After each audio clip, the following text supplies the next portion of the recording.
অনেক বছর আগের কথা। একবার এক যুবক ভীষণ চিন্তিত অবস্থায় গৌতম বুদ্ধের কাছে আসছিলেন। তিনি আস্তে আস্তে দেখলেন বুদ্ধদেব ধ্যানে বসেছেন। তিনি গৌতম বুদ্ধের কাছে এসেই জিজ্ঞাসা করলেন, নমস্কার প্রভু, আমি কিভাবে সুখী হতে পারি? বুদ্ধ খানিকক্ষণ চুপ করে থাকার পরে তাকে একটি গাছ দেখিয়ে বললেন, এই গাছের মতো হও।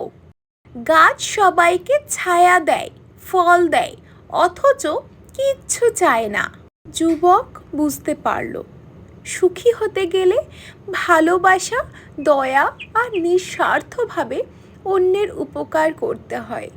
বৃক্ষের মতো নিজের চাওয়া কমিয়ে দিলেই মন শান্ত এবং আনন্দিত হয়। এই কথাটি উপলব্ধি করে সেই যুবক নিজের মনকে ভীষণভাবে শান্ত এবং আনন্দিত উপলব্ধি করতে লাগলো। তো ছোট্ট বন্ধুরা, আজকের এই গল্পের মাধ্যমে তোমরা কি শিখতে পারলে?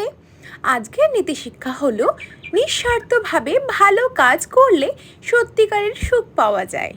আজকের গল্পটি এখানেই শেষ হলো। তো দেখা হচ্ছে আবার অন্য একটি গল্পের মাধ্যমে।